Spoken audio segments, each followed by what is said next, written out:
Assalamualaikum warahmatullahi wabarakatuh. Perkenalkan, nama saya Lisa Pratiwi Ginting, mahasiswi Politeknik Kesehatan Kemenkes RI Medan, jurusan Kebidanan Medan. Saya membuat video ini sebagai tugas akhir perkuliahan saya. Di sini saya akan melakukan penyuluhan tentang bayi baru lahir.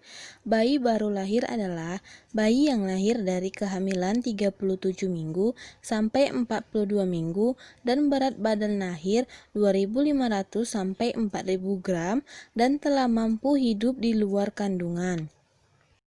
Sebagai ibu-ibu baru, terkadang ibu-ibu tidak mengetahui perawatan pada bayi baru lahir karena ibu belum memiliki pengalaman melakukan perawatan pada bayi.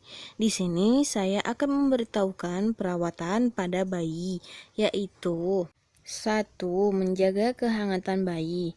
Suhu normal bayi adalah 36,5 sampai 37 derajat Celcius.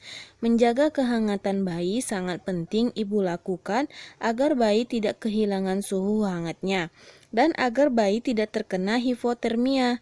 Hipotermia adalah kondisi ketika suhu tubuh bayi menurun drastis hingga di bawah 35 derajat Celcius.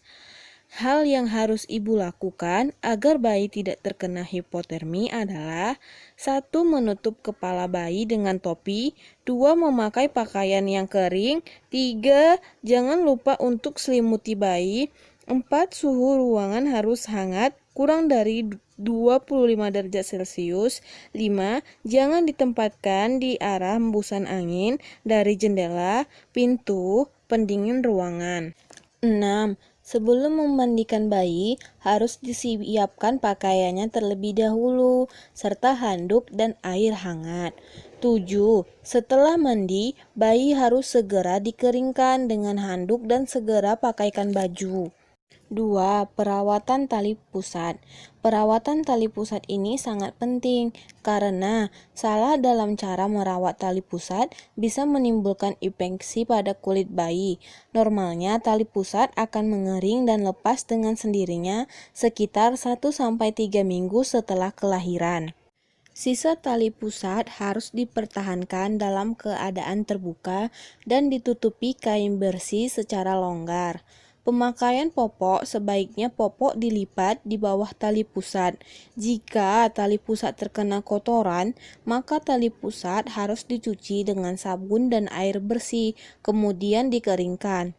Upaya untuk mencegah terjadinya infeksi pada tali pusat yaitu mencuci tali pusat dengan air bersih dan sabun, menghindari membungkus tali pusat, melakukan skin to skin kontak antara kulit bayi dengan kulit ibu bisa meningkatkan koloni bakteri non-patogenik pada bayi dari flora kulit ibu, serta pemberian ASI sedini mungkin. Ketiga, mengawasi tanda-tanda bahaya pada bayi baru lahir. Tanda bahaya bayi baru lahir adalah suatu keadaan atau masalah pada bayi baru lahir yang dapat mengakibatkan kematian pada bayi.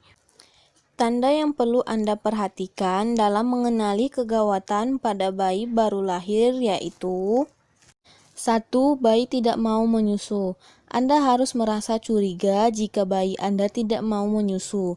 Seperti yang kita ketahui bersama, ASI adalah makanan pokok bagi bayi. Jika bayi tidak mau menyusu, maka asupan nutrisinya akan berkurang, dan ini akan berefek pada kondisi tubuhnya. Biasanya bayi tidak mau menyusu ketika sudah dalam kondisi lemah, dan mungkin justru dalam kondisi dehidrasi berat. 2. Kejang. Kejang pada bayi memang terkadang terjadi. Yang perlu Anda perhatikan adalah bagaimana kondisi pemicu kejang. Apakah kejang terjadi saat bayi demam? Jika ya, kemungkinan kejang dipicu dari demamnya. Selalu sediakan obat penurun panas sesuai dengan dosis anjuran dokter. Jika bayi Anda kejang namun tidak dalam kondisi demam, maka curigai ada masalah lain. Perhatikan frekuensi dan lamanya kejang. Konsultasikan pada dokter.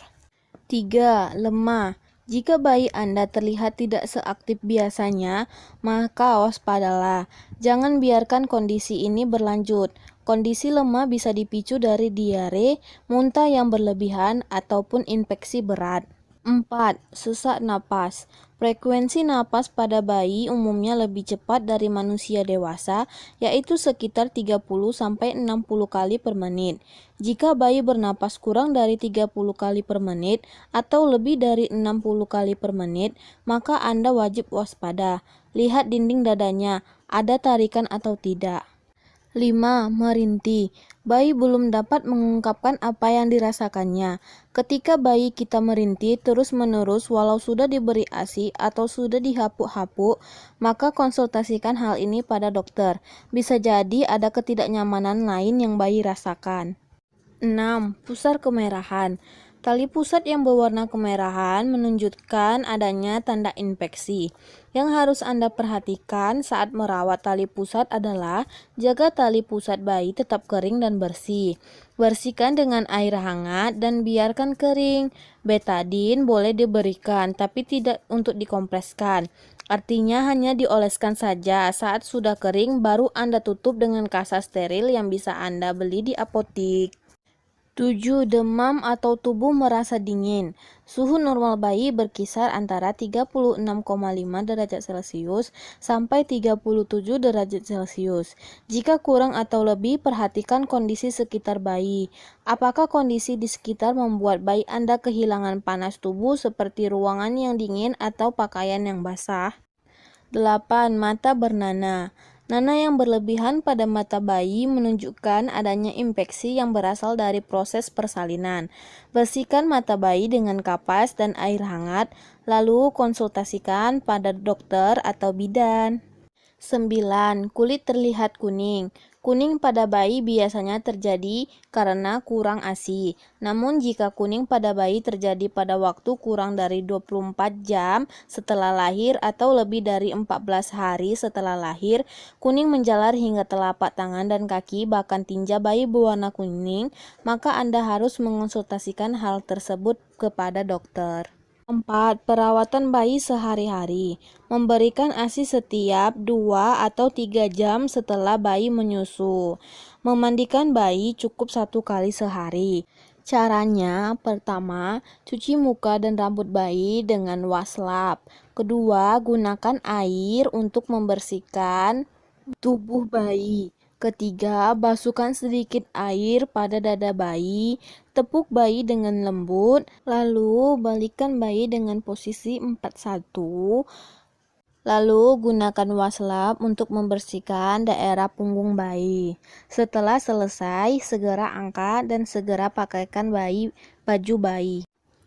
5. Menjaga keamanan bayi. Bayi merupakan sosok yang masih lemah dan rentan mengalami kecelakaan. Untuk menghindari terjadinya kecelakaan atau hal-hal yang tidak diinginkan pada bayi, sebaiknya tidak membiarkan bayi sendiri tanpa ada yang menunggu. Tidak membiarkan bayi sendirian dalam air atau tempat tidur, kursi, atau meja. Tidak memberikan apapun lewat mulut selain ASI, karena bayi bisa tersedak. Membaringkan bayi pada alas yang cukup keras pada punggung sisi badannya. Hati-hati menggunakan bantal di belakang kepala dan di tempat tidur karena dapat menutupi muka. Penggunaan pelak kasur hendaknya menutup seluruh permukaan kasur untuk mencegah kepala bayi masuk. Selain harus dijaga dari kecelakaan fisik, bayi juga harus dijaga dari kemungkinan infeksi. Untuk mencegah bayi agar terlindungi dari berbagai infeksi, antara lain dengan cara selalu mencuci tangan dengan air, sabun dan handuk bersih sebelum memegang bayi, serta setelah menggunakan toilet atau sehabis buang air besar dan buang air kecil. Dan yang terakhir yaitu imunisasi pada bayi. Imunisasi adalah pemberian kekebalan tubuh terhadap suatu penyakit dengan memasukkan sesuatu ke dalam tubuh agar tubuh tahan terhadap penyakit yang sedang mewabah atau berbahaya bagi seseorang. Imunisasi berasal dari kata imun yang berarti kebal. Imunisasi terhadap suatu penyakit hanya akan memberikan kekebalan atau resistensi pada penyakit itu saja, sehingga untuk terhindar dari penyakit lain diperlukan imunisasi lainnya. Imunisasi biasanya lebih fokus diberikan kepada anak-anak karena sistem kekebalan tubuh mereka masih belum sebaik orang dewasa, sehingga rentan terhadap serangan penyakit berbahaya. Imunisasi tidak cukup hanya dilakukan satu kali, tetapi harus dilakukan secara bertahap dan lengkap terhadap berbagai penyakit yang sangat membahayakan kesehatan dan hidup anak. Jadi, ibu juga harus memperhatikan jadwal-jadwal imunisasi anak. Pada umur bayi 0 sampai 24 jam, anak harus mendapatkan imunisasi hepatitis B0. Pada usia 1 bulan, jenis imunisasinya BCG polio 1.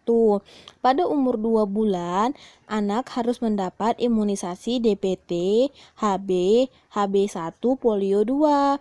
Pada anak umur 3 bulan, imunisasinya yang harus didapat yaitu DBT, HB, HBIB2, polio 3.